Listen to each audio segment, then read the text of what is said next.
नमस्कार दोस्तों, अपनी समझ 91 चैनल में आप सभी का हार्दिक स्वागत है। मैं बाल गोविंद। स्कूल में संस्कृत के मास्टर संस्कृत की किताब पढ़ा रहे थे। दो बच्चे उस क्लास में जो कि एक दूसरे के घनिष्ठ मित्र थे, वो दोनों बच्चे भी सभी बच्चों की तरह पढ़ रहे थे। अचानक एक श्लोक आया और गुरुजी उसको पढ़ने लगे। गुरुर् ब्रह्मा गुरुर्विष्णु गुरुदेवो महेश्वरः गुरु साक्षात् पार ब्रह्म तस्मै श्री गुरुवे नमः।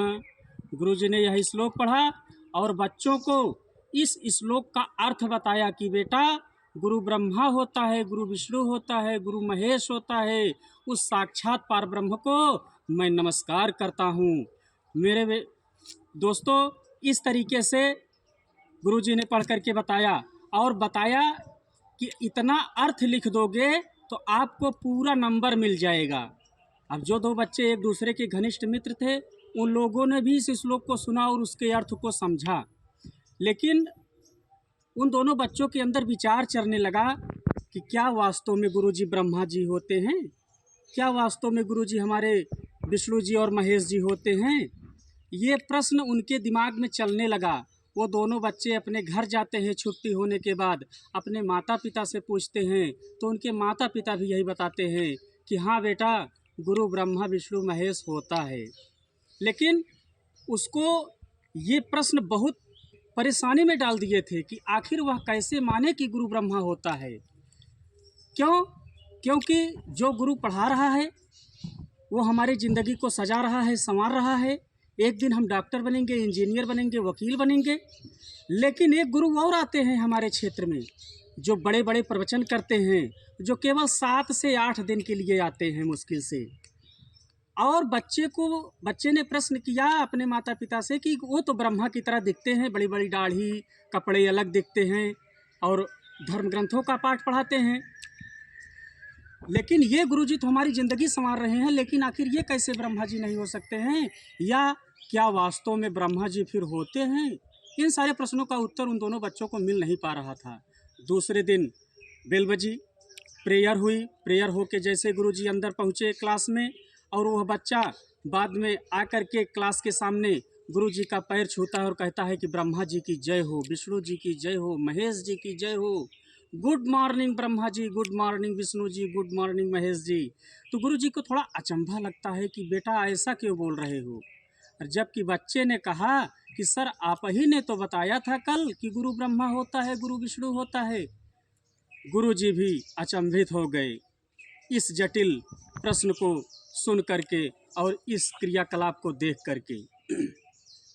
तो अंत में होता क्या है दोस्तों?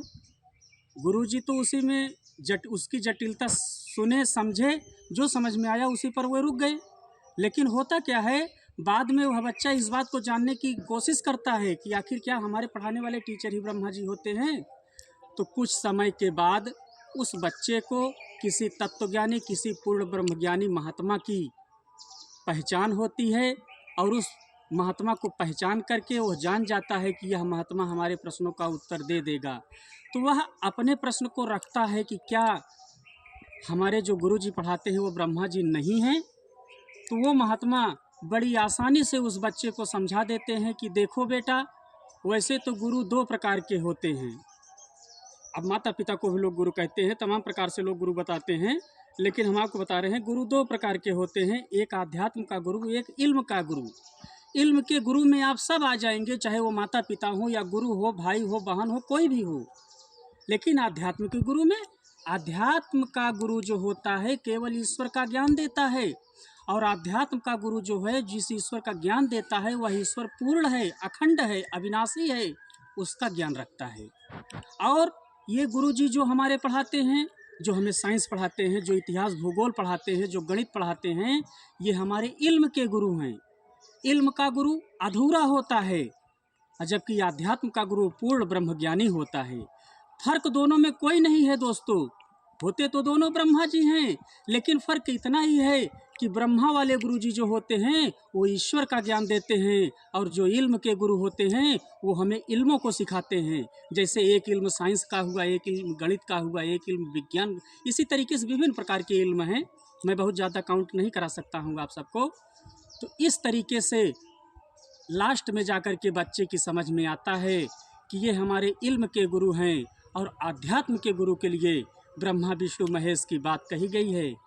तो दोस्तों, यही मेरी आज की जानकारी थी, यही मेरा आज का विचार था। अब मैं अपनी वाणी को विराम देता हूँ। आप चैनल को लाइक करें, शेयर करें, सब्सक्राइब करें। धन्यवाद।